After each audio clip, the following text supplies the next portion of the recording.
नमस्कार प्रेक्षकांनो, आपण पाहतोय या मालिकेचा आजचा म्हणजेच 16 जुलैचा रिव्ह्यू. चला तर मग बघूयात आजच्या या एपिसोडमध्ये नेमकं काय काय घडून गेलं आहे ते.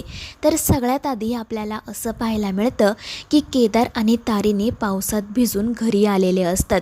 केदार तारिणीला म्हणत असतो की बॉस पटकन आपण आपल्या रूममध्ये जाऊयात, नाहीतर जर कोणी आपल्याला पाहिलं ना तर मग आपली काही खैर नाही. आणि त्यावेळी तारिणी म्हणते की केदार हे सगळं ना तुझ्यामुळे घडते. मला सांग, इतक्या पावसात भिजायला जायची काही गरज होती का? आणि गेला तर गेल्यावर मलासुद्धा घेऊन गेला. बघ बरं काय अवस्था झाली आपली. आणि त्यावेळी केदार म्हणतो की बॉस प्लीज आता असं बोलू नको, तुलासुद्धा पावसात भिजायला मजा आली ना गं? तर तारिणी म्हणते हो हो आली ना मला मजा. तू त्या लिंबू टिंबू पोरांना पाठवलं होतं ना मला पावसात खेचून आणायला. आणि ते ऐकून केदारला हसू येतं. आणि मग त्यानंतर ते गुपचूप त्यांच्या रूमच्या दिशेने जायला निघतात तर खरे, पण तितक्यात तिथे येते चेतना काकू आणि तिला पाहून हे दोघेजण घाबरतात. तर ही काकू त्या दोघांना चांगलंच धारेवर धरत्याने म्हणते, आत्ता घरी येत आहे का तुम्ही? मी कधी तुम्हाला कॉल केला होता? आणि त्यावेळी केदार म्हणतो की सॉरी काकू, आम्ही ना बाईकवरून घरी यायला निघालोच होतो, पण मग अचानक पाऊस आला आणि आम्हाला थांबावं लागलं. तर काकू म्हणते हो का, मग तुम्ही असे इतके भिजलात कसे? खरं खरं सांगा, तुम्ही मुद्दाम पावसात भिजून आलात ना? आणि त्यावेळी तारिणी म्हणते नाही नाही, पण केदार म्हणतो हो हो. त्यामुळे काकू डोक्यालाच हात लावतात. तर तारिणी रागात केदारकडे पाहू लागते. आणि मग काकू म्हणते की जे काही आहे ना ते तुम्ही आधी आपापसात ठरवा आणि मग मला सांगा, मुद्दाम भिजलात की चुकून? आणि त्यावेळी पुन्हा तारिणी म्हणते की आम्ही चुकून भिजलो. पण केदार म्हणतो की नाही नाही, आम्ही तर मुद्दाम भिजलो. आणि ते ऐकून मग चेतना काकूला हसूच येतं. आणि मग तारिणी म्हणते की काकू हे सगळं जाऊ द्या, आम्ही जाऊन पटकन फ्रेश होऊन येतो आणि मग आपण मस्तपैकी गरमागरम कांदा भजीचा बेत करूयात. आणि त्यावर काकूसुद्धा हसतच हो म्हणते आणि हे दोघेजण त्यांच्या रूममध्ये जातात. तर चेतना काकू हसतच म्हणत असते की मला कळत नाही का या दोघांचं काय चाललंय ते, मी सुद्धा पावसाळ्यात बघितलेत. आणि मग त्यानंतर ती भजीची तयारी करायला जाते. मग आपल्याला मित्रांनो असं पाहायला मिळतं की तारिणी आणि केदार मस्तपैकी फ्रेश झालेले असतात. पण तारिणी केदारवर ओरडणं काही थांबवत नसते, म्हणत असते की काकूंसमोर हे सगळं बोलायची काय गरज होती, त्यांना काय वाटलं असेल? तर केदार म्हणत असतो की बॉस तू ना सतत माझ्यावर ओरडत असते.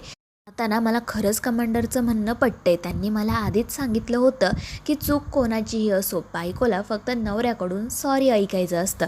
ते ऐकून तारिणी डोक्यालाच हात लावते. आणि मग त्यानंतर ती स्वतः केदारकडे जाते आणि त्याचे ओले झालेले केस मस्तपैकी कोरडे करून देते.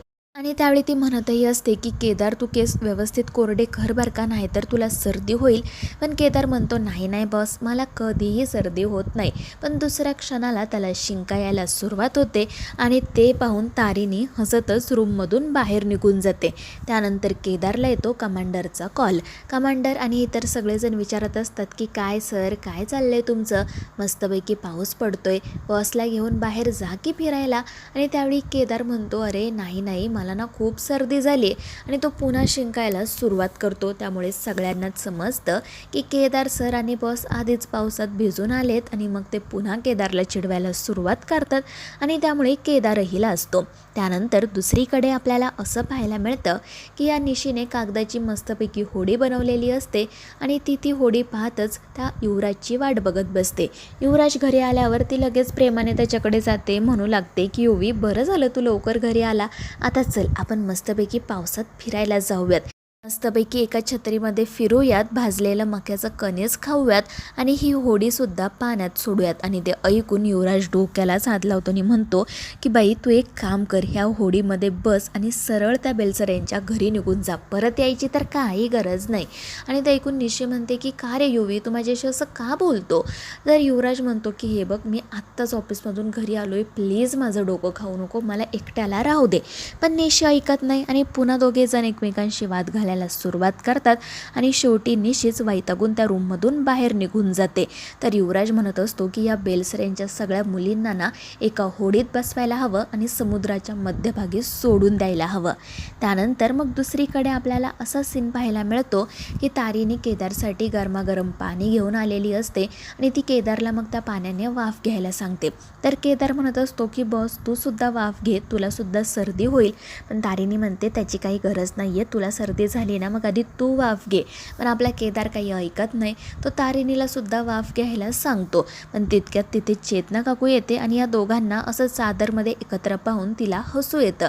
ती हसतच त्यांना चिडवायला सुरुवात करते आणि हे दोघेजण लाजून खाली मान घालून बसतात. आणि मग केदार चेतना काकूंनी आणलेले गरमागरम भजी अगदी स्वतःच्या हाताने प्रेमाने तारिणीला भरवतो आणि त्यामुळे ती तर खूपच खुश होते. त्यानंतर मग दुसरा दिवस उजाडतो. केदारने रात्रभर फुटबॉलची मॅच बघितलेली असते आणि म्हणूनच त्याला उठायला उशीर झालेला असतो. तारिणी त्याला उठवत असते, म्हणत असते की आता पटकन तयार होत, तुला कामासाठी ऑफिसला जायचं आहे ना. आणि त्यावर तोही हो म्हणतो. तर दुसरीकडे कौशिकीला बँगलोरला एका कॉन्फरन्ससाठी जायचे असते. पद्मिनी तिला म्हणत असते की तू युवराजलाही सोबत घेऊन जा. पण ती म्हणते नाही नाही ते शक्य नाही आहे, इकडे सुद्धा काही कामं आहेत, युवराज ती सांभाळेल. आणि मग ती पटकन घरातून बाहेर पडते. त्यामुळे पद्मिनीला संशय येतो की असं हिचं बँगलोरला नेमकं काय काम आहे ज्यासाठी ती इतक्या पटकन घरातून बाहेर पडते. पण युवी म्हणतो की जाऊ दे ना मम्मा, तू कशाला विचार करते, जेव्हा ते परत येईल ना तेव्हा या M&Mचा मी चेहरा मोहराच बदलला असेल. आणि मग त्यानंतर तोही त्याच्या कामासाठी जातो. दुसरीकडे आपल्याला असं पाहायला मिळतं की केदारला टेक्नोचा आणि कत्रीचा कॉल आलेला असतो. तो विचारत असतो की काय झालं. आणि त्यावेळी कत्री त्याला आणि बॉसला म्हणजेच तारिणीला सांगतो की मला एक टीप मिळाली आहे, आज एक खूप मोठी ड्रग डील होणार आहे आणि लोकेशनचे कोऑर्डिनेट्स आम्ही तुम्हाला शेअर केलेत. आणि ते ऐकून तारिणी केदार हो म्हणत फोन ठेवून देतात. या ड्रग डीलमुळे तारिणीच्या हे लक्षात आलेलं असतं की गुलाब शेवटच्या क्षणी जे काय बोलला होता ते अगदी खरं आहे. तो संपला म्हणून गुन्हेगारी काही संपत नाही, त्याच्यावर सुद्धा असं कोणीतरी आहे जे हे सगळं मॅनेज करते. आणि मग हे दोघेजण म्हणजेच केदार तारिणी पुन्हा एकदा शून्यापासून सुरुवात करतात त्या एका व्यक्तीपर्यंत पोहोचण्यासाठी. त्यानंतर मग आपल्याला असं पाहायला मिळतं की टीम तारिणी ही ड्रग डील थांबवण्यासाठी त्या ठिकाणी रेड मारायचं ठरवते. आणि त्याचसाठी ती परमिशन घ्यायला म्हणून जे मॅडमला कॉल करते. ती कत्रीने जी काही माहिती आणलेली असते ती व्यवस्थितपणे जे मॅडमला सांगते. त्या मॅडम तिला विचारतात की ही माहिती नक्की खरी आहे ना, कोणी फेक कॉल वगैरे तर केलेला नाही आहे ना. त्यावर तारिणी म्हणते नाही मॅम, असं काही नाही आहे, माझ्या टीमवर पूर्ण विश्वास आहे. आणि मग जे मॅडमसुद्धा तिला आणि टीमला रेडसाठी परवानगी देतात आणि असंही सांगतात की जर कोणी पळून जाण्याचा प्रयत्न केला ना तर सरळ त्याला शूट करा. आणि ते ऐकून तारिणीला धक्काच बसतो. ती म्हणते पण मॅम कायदा. तर जे म्हणते की हे बघ तारिणी, गुन्हेगार कधीही आपल्यापेक्षा मोठा होता कामा नये. आणि या गुन्हेगारांचे हात ना खूप वरपर्यंत पोहोचलेले असतात. त्यामुळे जर कोणी अतिशहाणपणा केला ना तर त्याला तिथेच ठोक. आणि त्यावर तारिणी म्हणते की मॅम त्याची गरज पडणार नाही, कारण मी या सगळ्यांना अगदी मुळासकट उपटून काढणार आहे. आणि मग जे सुद्धा त्यांना त्या रेडसाठी परवानगी देते आणि ऑल द बेस्ट विशही करते. तर दुसरीकडे पद्मिनीच्या काही मैत्रिणी घरी येणार असतात आणि त्यांच्यासाठी पद्मिनी, चेतना काकू, ईशा आणि ती निशी काय काय खायला बनवायचं याची यादी करत असतात. तितक्यात तारिणी आणि केदार त्यांच्या रूममधून बाहेर जायला निघतात. पण ही पद्मिनी त्यांना थांबवते आणि तारिणीला सांगते की माझ्या मैत्रिणी घरी येणार आहेत, त्यामुळे आता तुला त्यांच्यासाठी जेवण बनवायचं आहे आणि त्यांचं आदरातिथ्य करायचं आहे. आणि त्यासाठी नाईलाजानेच तारिणीला तयार व्हावं लागतं. तर मित्रांनो, आता या मालिकेच्या पुढील भागांमध्ये नेमकं काय काय घडणार आहे हे जाणून घेण्यासाठी आपल्या चॅनेलला सबस्क्राईब करा.